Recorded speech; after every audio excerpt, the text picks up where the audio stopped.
యానం పరిసర ప్రాంతాల్లో షూటింగ్ జరుపుకుంటున్న బలం బలగం చిత్రం వికాస్ విజువల్ స్టూడియోస్ బ్యానర్ పై చిత్రీకరించబడుతున్న చలనచిత్రం బలం బలగం. ఈ చిత్రం షూటింగ్ యానం పరిసర ప్రాంతాల్లో చిత్రీకరిస్తున్నారు. తొలి షాట్ ను యానం సమీపంలోని సుంకరపాలెం సాయిబాబా ఆలయంలో చిత్రీకరిస్తున్నట్లు చిత్రం యూనిట్ తెలిపారు. అధ్యంతరం ఉత్తేజంతో కూడిన ఈ చిత్రానికి ఆనంద్ సాగర్ దర్శకత్వం వహిస్తున్నారు. ఈ చిత్రానికి హీరోయిన్లుగా వినయ్ రెడ్డి, నందిని పర్ఫార్మెన్స్ చూపిస్తున్నారు. ఇక ఎంతో మంది తారాగణంతో చిత్రీకరించిన ఈ ప్రాజెక్ట్ కి ప్రొడ్యూసర్ గా వికాస్ రమణ వ్యవహరిస్తున్నారు. కో డైరెక్టర్ గా ఎం ప్రభాకర్, కెమెరామ్యాన్ గా వినోద్, ప్రొడక్షన్ మేనేజర్ స్వామి పనిచేస్తున్నారు.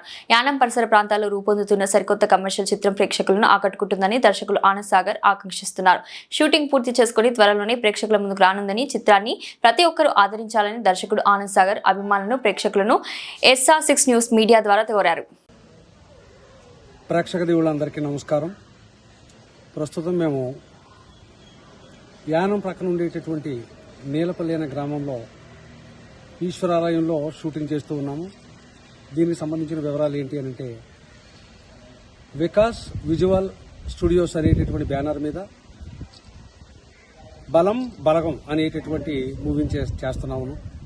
దీనికి ప్రొడ్యూసర్గా రమణ గారు, వికాస్ రమణ గారు ప్రొడ్యూసర్గా ఉన్నారు. నా పేరు ఆనంద్ సాగర్, డైరెక్టర్ని. ఇది వరకు కొన్ని మూవీసు, కొన్ని సీరియల్స్ కూడా చేశాను. ప్రజెంట్ అయితే ఈ ప్రాజెక్ట్ చేస్తున్నాం.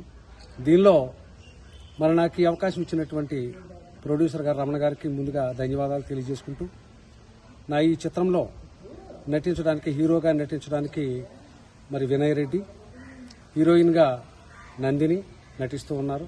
ఇంకా ఇతర తారాగణం చాలామంది ఉన్నారు.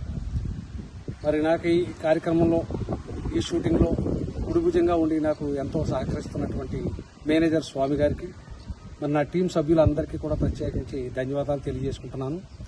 ఇంకొక 4-5 రోజుల్లో షూటింగ్ మరి ప్యాకప్ అవుతుంది, మొత్తం కంప్లీట్ అవుతుంది.